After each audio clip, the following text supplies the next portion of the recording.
This patient up next is a blast from the past. She is a lovely individual with lots of energy. She came to see Dr. Motwani 20 years ago.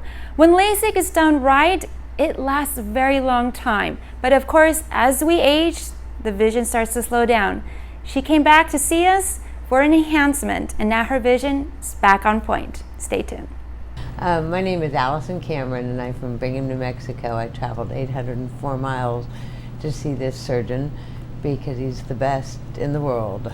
I had eye surgery in 2003 by him. It was LASIK. I saw 2400. I could not see the Big E without my glasses.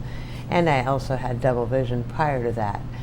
But after he did surgery on me, it was remarkable. I got to not have to wear glasses for the first time in my life. I had worn them since I was 4 years old.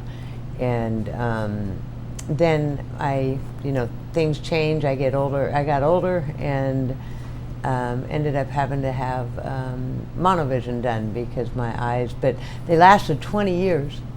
Okay, and I came back end of 2002 to get monovision, and they're working wonderful now.